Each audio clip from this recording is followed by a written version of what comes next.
Agora escuta essa aqui, pessoal. A maioria dos municípios paranaenses não teve homicídios dolosos no primeiro trimestre de 2022. O relatório estatístico criminal da Segurança Pública do Paraná, divulgado na segunda-feira pela Secretaria Estadual de Segurança Pública, mostra que em 254 cidades, ou seja, 63% do total de municípios, não houve crime dessa natureza. E em outras 84, 21%, houve apenas uma ocorrência do crime nos 3 primeiros meses deste ano. De acordo com o levantamento, houve queda nas mortes violentas na comparação com o mesmo período do ano passado, passando de 555 entre janeiro e março de 2021 para 551 para o primeiro trimestre desse ano. A maior redução foi nos casos de latrocínio, roubo seguido de morte, que caíram 53%. No primeiro trimestre do ano passado foram registrados 17, contra 8 no mesmo período deste ano. Eu vou começar com o Celestino agora. Segurança Pública do Paraná está caminhando, os números apontam que o Paraná está ficando mais seguro. Mesmo com as nossas leis brandas, né, e alguns ministros do STF liberando bandidos, narcotraficantes, né, deliberando para não subir no morro, inclusive vale para o Brasil todo, né? Não só no Rio de Janeiro, né? No Rio de Janeiro não.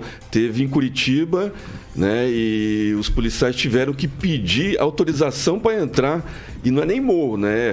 É horizontal, uma favela horizontal lá, e teve apreensão de droga, né? Apreensões de drogas recordes desde que o ex-ministro Sérgio deixou o Ministério da Justiça.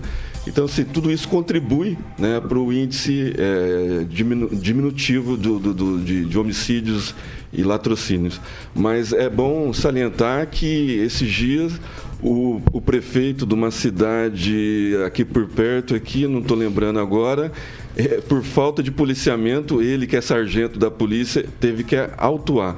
Então, assim, diminuiu, mas vamos melhorar, porque ainda falta policiamento, falta viaturas, falta bastante coisa para a gente melhorar a segurança do Estado. Francês. O número de homicídios nem sempre tem relação com a criminalidade, com o nível da criminalidade. Porque o homicida, na prisão, inclusive na prisão, nem sempre ele é considerado um bandido.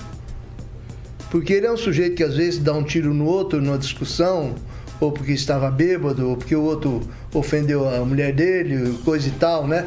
O interessante nessa pesquisa, se fosse separado e somado, né, feito em estatística, seriam os crimes cometidos por criminosos realmente, né? Tipo o tráfico de droga, que vai executar o pessoal concorrente, coisa e tal e tal. Então isso aí, a polícia está aí trabalhando bem as estatísticas, surfando uma onda casual, né, que não tem nada a ver com o desempenho dela, que o homicídio geralmente não tem nada a ver com a ação da polícia, a não ser no caso de quadrilhas, como ocorreu recentemente aqui entre Maringá e Sarandi, que andavam executando os membros de uma e de outra gangue, até que a polícia agiu e diminuiu. Mas continuamos carentes de segurança, sim, continua assim, faltando polícia, faltando viaturas, faltando ação prévia da polícia para prevenir os crimes. Passar pro Lanza. Olha, Vitor, vou fazer um comentário um pouco mais técnico, principalmente porque é ótimo quando índices de criminalidade caem, principalmente na nossa região, na nossa realidade. Eu vejo que é um saldo totalmente positivo pro governo do estado do Paraná e que realmente é mais nítido na rua, porém vejo também, concordo com a fala do Celestino e com a fala do Francês, de que tem muita gente, por exemplo, que por conta de briga de rua acaba matando e sendo preso. Não é um homicida em potencial, digamos assim. Não é aquele cara, tipo um serial killer da vida que mata em séries. Ou, por exemplo, um jagunço, como no caso do Dom e do Bruno, lá o pessoal lá lá no estado do Amazonas, que acabou falecendo, o assaltante. Não é um bandido profissional, aliás, sequer pode-se dizer que é um bandido, aliás, ele, claro, cometeu o crime, mas sequer pode dizer que nesse caso seja bandido mesmo. E eu concordo também com o Celestino sobre a questão da falta de policiamento. Infelizmente, pode ser que seja um número meio maquiado por conta da falta de policiamento no estado do Paraná. Vamos lá, vou passar pro Rigon. Ontem, por sinal, o César Silvestre falou isso. 40%. Hoje nós temos 40% do efetivo realmente da polícia. Então você pode até desconfiar. Mas, de qualquer forma, a seguir pelos números é interessante. O fato que o Celestino se referiu aconteceu aqui em Pitangueiras, do lado de Astorga. O sargento Samuel, que é o prefeito, ele é do Avante e tem 36 anos, ele está em plena forma, né? Foi ele que, por causa de um sequestro com espancamento de uma jovem. E ele foi lá e prendeu o sujeito. Só isso. Passa para o professor Itamar. Então, Vitor, é muito interessante, né? Quando se registra essa queda nos homicídios.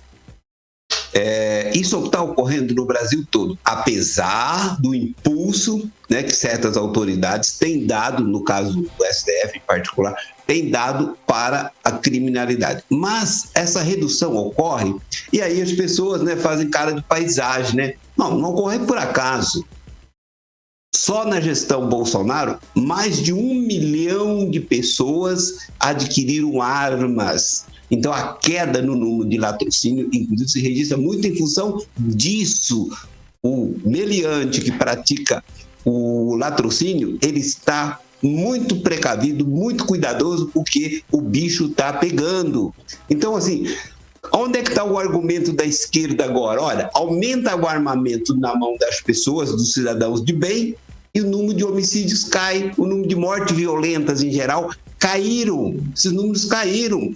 E aí você tem os exemplos mundo afora, né? Mundo afora tem, mas a esquerda insiste na retórica e o Lulão, os queridinhos dos nossos amigos, quer desarmar a população, quer tomar as armas de volta se ele chegar ao poder, quer acabar com os clubes de tiro. É isso. Então, a esquerda está sempre do lado errado, tem sempre o argumento errado, até porque ela quer a destruição da sociedade, a desconstrução. É uma coisa óbvia. Quem ler os teóricos que dão fundamento aos nossos políticos de esquerda, mas tem que ler os teóricos que dão fundamento, verá que tudo isso está lá, é previsto, é premeditado. A desconstrução da sociedade passa exatamente pelo desarmamento da população de bem e o armamento para a população do mal, que o nosso amigo carioca chama de inimigos malvados, né? É isso, Vitor. Vamos lá. Só para deixar registrado, a queda que eu falo aqui foi dos latrocínios. Não há uma análise comparativa para os homicídios. Não, latrocínios. Não há uma análise comparativa dos homicídios. O que eu trouxe é que 63% do total dos municípios do Paraná não tiveram nenhum homicídio doloso. 21% dos municípios do Paraná, ou seja, 84%, tiveram um homicídio doloso. Pela minha conta porca aqui, sobrou uns 60 municípios que tiveram mais do que isso de homicídios dolosos. São 399 municípios, né? Aqui no Paraná. Passar para a Bárbara. A gente vê mesmo o exemplo dos Estados Unidos, por exemplo, como populações, né, que têm o armamento aí em fácil acesso, diminui a violência com arma, como o professor estava falando, já que só em 2022 foram 256 mortes por ataques de tiro nos Estados Unidos. Então, tudo que a gente vê, na verdade, é bem o contrário do que o professor falou. Em relação à diminuição de violência, é óbvio que é muito positiva. Espero que esses números não estejam... não maquiados propositalmente, mas pela falta de policiamento mesmo. Muito bom ter diminuído aí o homicídio doloso contra latrocínio, que caiu 53% também. Sinto muito que a Monique Ojeda não esteja aqui hoje com a gente também para comentar sobre isso, mas pode ser esse motivo que eles apontaram também, como também pode ser a diminuição da taxa do desemprego, que pode ser muito ligado ao caos que a gente estava vivendo no ano passado. Essa pressão social, saúde, a gente ainda está numa crise de saúde, mas há um ano a gente estava muito mais, vivendo assim, com muita pressão. Então, acho que pode diminuir isso mesmo, os ânimos podem estar mais acalmados também, mas muito positivo, que bom que esse dado existe, espero que ele seja 100% bem apurado.